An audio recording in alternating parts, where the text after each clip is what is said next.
नमस्कार, 4 का वार देख रहे हैं आप, साथ में आपके शिखा ठाकुर। आज के बुलेटिन की शुरुआत होगी बड़ी खबर के साथ। महाराष्ट्र में देवेंद्र फडणवीस की पत्नी अमृता और शिवसेना उद्धव गुट की सांसद प्रियंका चतुर्वेदी के बीच ट्विटर वॉर चल रहा है। क्या कुछ है, पूरी खबर आगे आपको बताइए। बिल्कुल, और दूसरी बड़ी खबर मैं आपको बताऊंगी जिसमें बात होगी उमेश पाल के हत्यारे 5 फरार शूटर्स को बॉर्डर पार कराने वाले कयूम अंसारी को यूपी एसटीएफ ने आखिरकार धर दबोचा है और असद की तलाश में नेपाल में भी छापेमारी तेज कर दी गई है। अगली बड़ी खबर के लिए रुख करेंगे मेरी सहयोगी सुरभि तिवारी का। तो 4 के वार में तीसरी बड़ी खबर मैं आपको बताऊंगी और खबर जुड़ी हुई है भारत में जिस तरीके से मोदी का जादू इस वक्त चल रहा है और अब ऐसे में पड़ोसी मुल्क पाकिस्तान में भी नरेंद्र मोदी की तारीफ हो रही है। पाकिस्तान के पत्रकार ने नरेंद्र मोदी को सबसे बेहतर बता दिया है। इस खबर पर विस्तार से बात करेंगे, लेकिन अब जानिए चौथी बड़ी खबर मेरी सहयोगी आयुषी से। बिल्कुल, और आखिर में बात होगी हिमाचल प्रदेश में सीएम सुखविंदर सिंह सुक्खू ने सरकार का पहला बजट पेश किया है। उसके बारे में बजट में ग्रीन स्टेट पर फोकस किया गया है, लेकिन उससे पहले बड़ी जानकारी के लिए चलते हैं मेरी सहयोगी शिखा के पास। तो चलिए 4 के वार की करते हैं शुरुआत आज की सबसे बड़ी खबर के साथ। मनीष सिसोदिया की रिमांड बढ़ी है। सिसोदिया की ईडी रिमांड 5 दिनों के लिए और बढ़ाई गई। राउज एवेन्यू कोर्ट ने बढ़ाई रिमांड। ईडी ने की थी 7 दिन रिमांड बढ़ाने की मांग, लेकिन मात्र 5 दिन का वक्त मिला है। सिसोदिया ने किया था रिमांड बढ़ाने का विरोध, लेकिन इस विरोध के बीच ही ईडी की रिमांड 5 दिनों के लिए और बढ़ाई गई है। हालांकि ईडी की तरफ से 7 दिन का वक्त मांगा गया और सिसोदिया ने रिमांड बढ़ाने का विरोध किया था। आज ही दिल्ली के राउज एवेन्यू कोर्ट पहुंची थी ईडी की टीम मनीष सिसोदिया को लेकर और ईडी की रिमांड अब 5 दिनों के लिए और बढ़ाई गई। सुमित कुमार मेरे सहयोगी राउज एवेन्यू कोर्ट के बाहर से इस वक्त हमारे साथ जुड़ गए हैं। सुमित, क्या कुछ और जानकारी है, क्योंकि लगातार विरोध मनीष सिसोदिया की तरफ से किया जा रहा था, आम आदमी पार्टी की तरफ से किया जा रहा था और बार बार कहा यही जा रहा था कि अगर मिलना होता, अगर धन जो वो छुपा कर रखे हैं, जो ये बड़ा इल्जाम लग रहा है, अगर ये मिल पाता तो अब तक मिल चुका होता, ईडी की डिमांड बढ़ाने की जरूरत नहीं थी। निश्चित तौर पर एक बड़ा झटका मनीष सिसोदिया के लिए है, क्योंकि यहाँ विरोध किया जा रहा था। 7 दिनों की ईडी रिमांड यहाँ बढ़ाने की मांग ईडी की तरफ से की गई थी। उसका विरोध सिसोदिया के वकील ने किया था, लेकिन कोर्ट ने 5 दिनों की जो रिमांड है, ईडी रिमांड है, वो बढ़ा दी है। निश्चित तौर पर 5 दिनों तक अब आगे पूछताछ होगी। कोर्ट ने ईडी ने कोर्ट को आज बताया कि जिस तरह से 8 महीने पहले जो फ़ोन का इस्तेमाल मनीष सिसोदिया कर रहे थे, उन्होंने 22 जुलाई 2022 को उन्होंने फ़ोन को नष्ट कर दिया है। ऐसे में यह पूरा जो मामला है वो सबूत मिटाने का है, लिहाजा इस मामले में अभी पूछताछ करने की और ज़रूरत है और कई लोगों से और कन्फ्रंट कराने की ज़रूरत है मनीष सिसोदिया की, इसलिए रिमांड की ज़रूरत है। 7 दिनों की रिमांड बढ़ाने की मांग यहाँ ईडी ने की थी, लेकिन कोर्ट ने 5 दिनों की रिमांड बढ़ा दी है। आपको तस्वीर अगर दिखाएं राउज एवेन्यू कोर्ट के बाहर, तो यहाँ दिल्ली पुलिस की जो स्पॉट है पास वापस लौटेंगे। संजय सिंह इस वक्त प्रेस कॉन्फ्रेंस कर रहे हैं और जरा सुनिए क्या कुछ कह रहे हैं। जिन सरकारी स्कूलों में मकड़ी के जाले लगे रहते थे, उनको एयर कंडीशन कमरों में तब्दील किया। 6 साल से लगातार इंटर का रिजल्ट सरकारी स्कूलों का प्राइवेट स्कूलों से बेहतरीन आया। बच्चे आईआईटी में सिलेक्ट हुए। पूरी दुनिया में एक शिक्षा मॉडल को प्रचलित किया। आपने उस मनीष सिसोदिया के साथ आतंकवादियों जैसा व्यवहार किया। यह देश इस बात को भूलेगा नहीं। 12-12 दिन की रिमांड ईडी की, 10-10 दिन की रिमांड सीबीआई की। कभी आपने सुना ऐसा आतंकवादियों के साथ भी व्यवहार नहीं किया जाता जैसा मनीष सिसोदिया के साथ व्यवहार किया जा रहा है। और तब जबकि कुछ नहीं निकला। भ्रष्टाचार किए होते तो कुछ तो सोना निकलता, संपत्ति निकलती, पैसा निकलता। कहां चला गया? तो इसलिए मैं यही कहना चाहूंगा भाजपाइयों को कि तुम्हारे अत्याचार को, तुम्हारे जुर्म को, तुम्हारी तानाशाही को, तुम्हारी गुंडागर्दी को, जांच एजेंसियों के दुरुपयोग को सारा देश देख रहा है। और मोदी जी, आपको इस देश की जनता ने देश का प्रधानमंत्री बनाया। आप अपने उस पद का इस्तेमाल मनीष सिसोदिया जैसे लोगों को प्रताड़ित करने में, उनके ऊपर अत्याचार करने में, उनके साथ आतंकवादियों जैसा व्यवहार करने में लगा रहे हैं। समय आने पर देश की जनता आपको जवाब देगी। तो मुझे इतनी बात कहनी थी कि आज ये जो रिमांड मांगी गई है ईडी के द्वारा, ये निरर्थक प्रयास है, इसका कोई आधार नहीं है और ये इस बात को बताता है कि हताशा और निराशा में अपने आका के आदेश को मानने के लिए ईडी जबरन रिमांड मांगने का काम कर रही है। आपके कोई प्रश्न हो? लेकिन संजय जी, बीजेपी लगातार ये कह रही है, आज भी प्रेस कॉन्फ्रेंस की कि ये सारी पॉलिसी जो है वो अरविंद केजरीवाल के घर पे तैयार हुई। तो देखिए, सुमित भी लगातार बने हुए हैं और संजय सिंह को भी आप सुने तो संजय सिंह ने कहा कि ये हताशा और निराशा का परिणाम है, निरर्थक प्रयास किए जा रहे हैं। सुमित, आज के अगर आर्गुमेंट की बात करते हैं तो ईडी ने किस आधार पर इस रिमांड को और बढ़ाया? देखिए, बहुत अहम बात ईडी ने यहाँ कोर्ट को बताया है कि 22 जुलाई 2022 को जब दिल्ली के उपराज्यपाल ने शराब घोटाले की सीबीआई जांच की सिफारिश की थी, उसी वक्त मनीष सिसोदिया ने अपने 8 महीने से जिस फ़ोन का इस्तेमाल कर रहे थे उस फ़ोन को उन्होंने नष्ट कर दिया।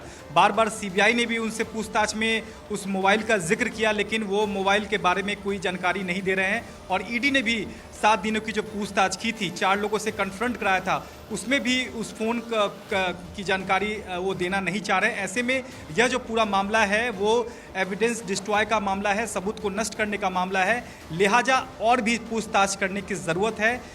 ईडी का कहना था कि जो 7 दिनों की पूछताछ हुई है उसमें इस बात का जिक्र वो बार बार ईडी उनसे जवाब में कर रही है, लेकिन उसका जवाब सिसोदिया की ओर से नहीं दिया जा रहा है। ऐसे में सबूत मिटाने का जहां तक मामला बनता है उसमें और भी पूछताछ करने की ज़रूरत है। इसलिए ईडी ने आज 7 दिनों की रिमांड जो है वो बढ़ाने की मांग की थी, लेकिन 7 दिनों की तो नहीं, लेकिन 5 दिनों की जो रिमांड है वो ईडी को मिल गई है।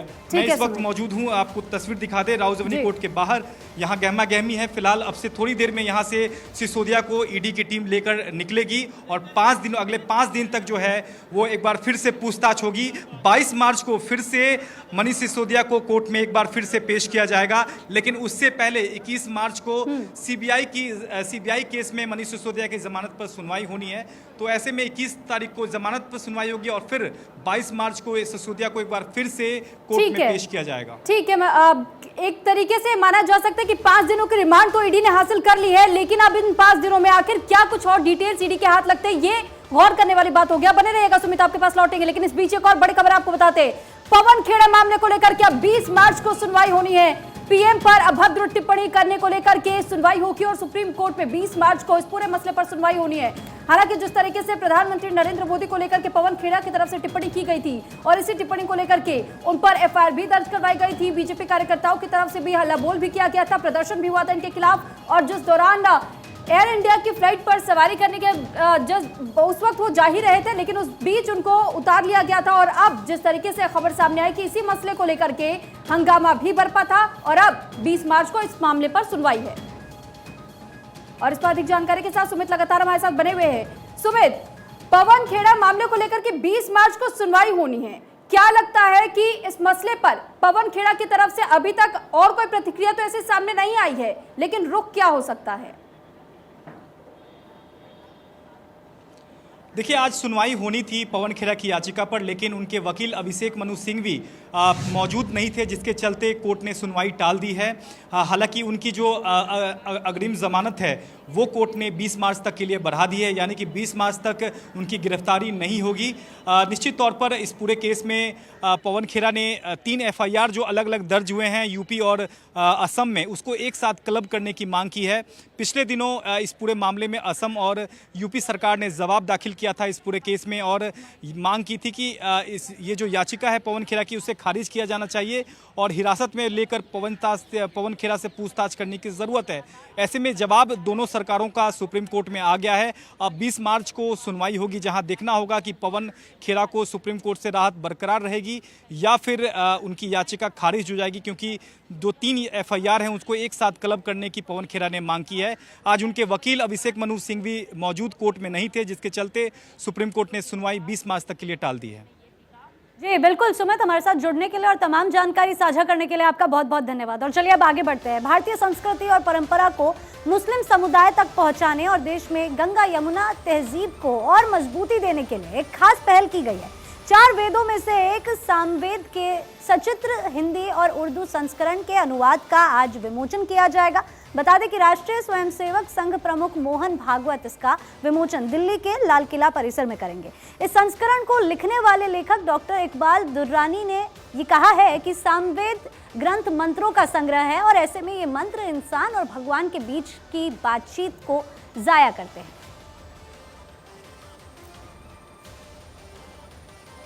देखिए, ये कहना है कि ये मंत्र इंसान और भगवान के बीच की बातचीत का जरिया है। आयुषी,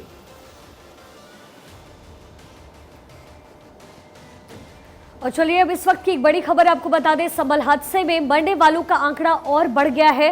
हादसे में अब तक 12 लोगों की मौत हो गई है। एनडीआरएफ की टीम बचाव काम में लगातार जुटी है। साथ ही कोल्ड स्टोरेज के मालिकों पर भी एफआईआर दर्ज किया गया है। कई लोगों को सुरक्षित बाहर निकाला गया। कई लोगों के मलबे में दबे होने की आशंका जाहिर की जा रही थी और कई लोगों को फिलहाल सुरक्षित निकाला गया है। रेस्क्यू का काम वहां लगातार किया जा रहा है। दर्दनाक हादसा हुआ, लगातार मौत का आंकड़ा बढ़ रहा है। मलबे में कई लोगों के अभी भी दबे होने की आशंका जाहिर की जा रही है। ऐसे में एनडीआरएफ की टीम लगातार रेस्क्यू अभियान में जुटी हुई है।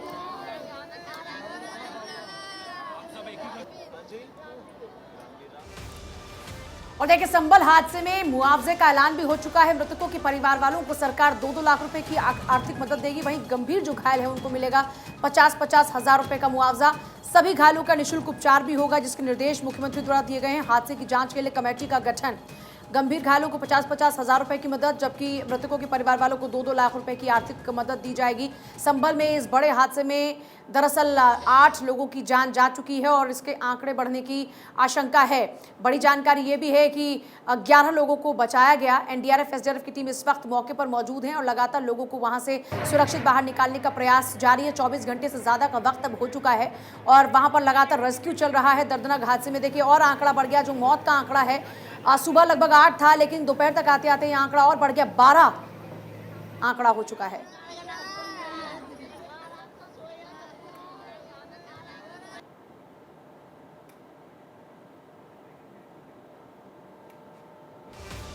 और अब बात महाराष्ट्र की करेंगे। दरअसल महाराष्ट्र के डिप्टी सीएम देवेंद्र फडणवीस की पत्नी अमृता फडणवीस और शिवसेना उद्धव गुट के सांसद प्रियंका चतुर्वेदी के बीच इस वक्त ट्विटर वॉर चल रहा है। क्यों है ये पूरी जंग, आपको दिखाते इस रिपोर्ट के जरिए। प्रियंका और अमृता में ट्विटर वॉर, आरोप और जुबानी हमले लगातार। दोनों के बीच बहुत बड़ी बात, एक दूसरे को बताई औकात।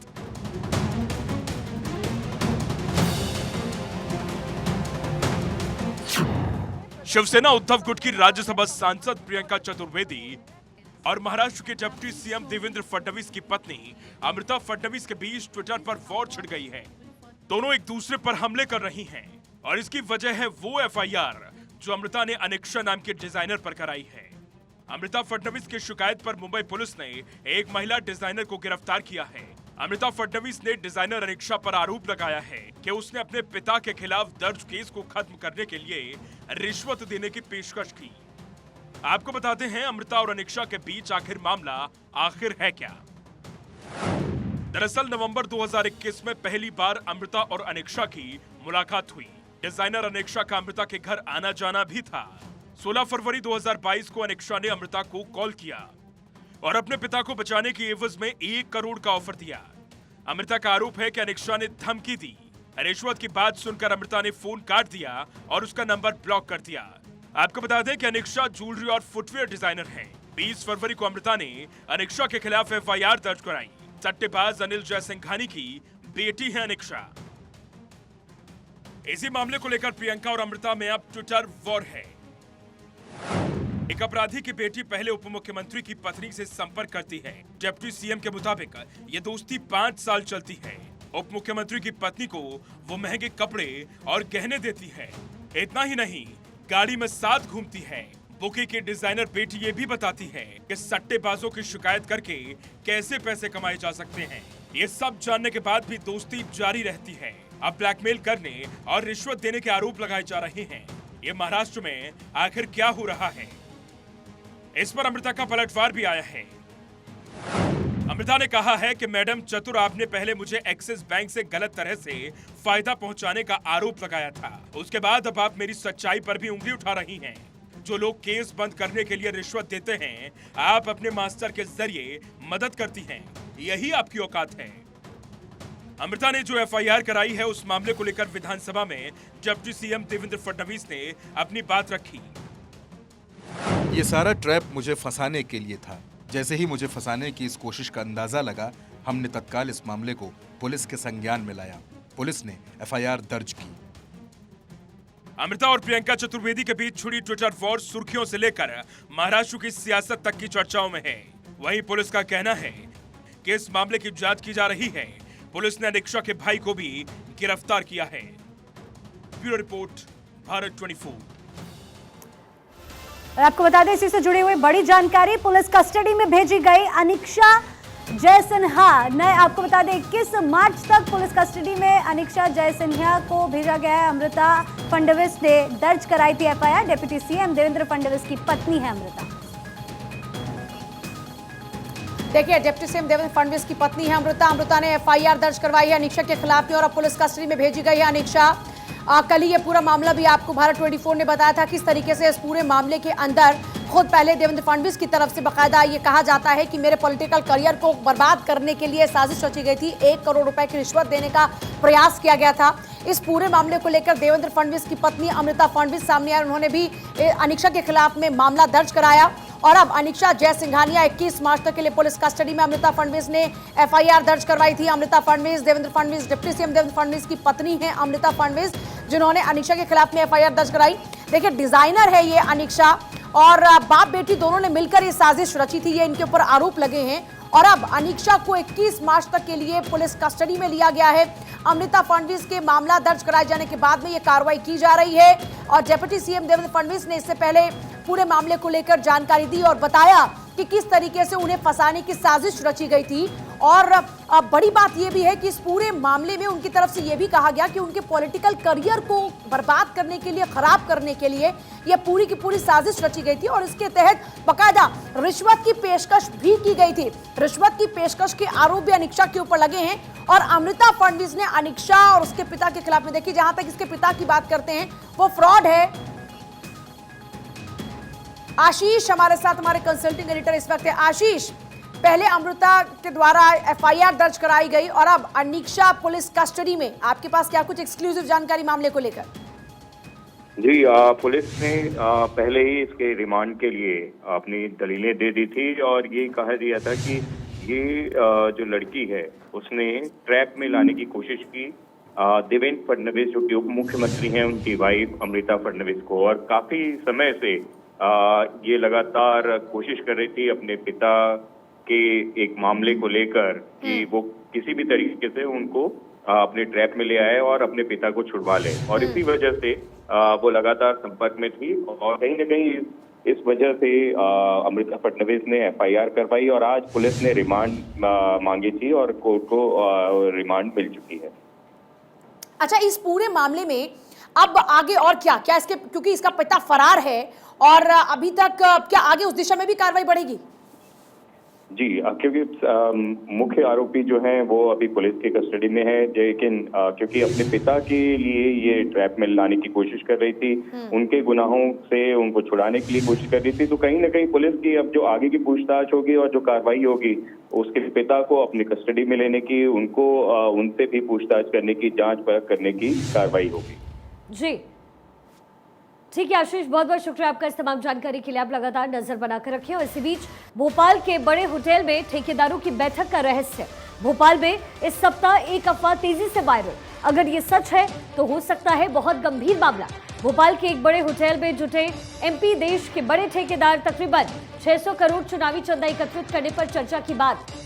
बदले में ठेकेदारों को तकरीबन 20,000 करोड़ एडवांस भुगतान की चर्चा। ठेकेदारों को विभाग के हिसाब से 43,000 करोड़ मिलने की चर्चा। वैसे एमपी में ठेकेदारों को एडवांस पेमेंट करना कोई नई बात नहीं। कमलनाथ के समय जल संसाधन विभाग ठेकेदारों को 700 करोड़ का एडवांस पेमेंट की चर्चा। एडवांस पेमेंट मामले में ईओडब्ल्यू ने दर्ज की थी एफआईआर, लेकिन किसी भी ठेकेदार के खिलाफ आज तक नहीं हुई कोई कार्रवाई।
और चलिए इसी के साथ फिलहाल 4 का वार में हम चारों को ही दीजिए इजाजत। तमाम खबरों के लिए देखते रहे भारत 24।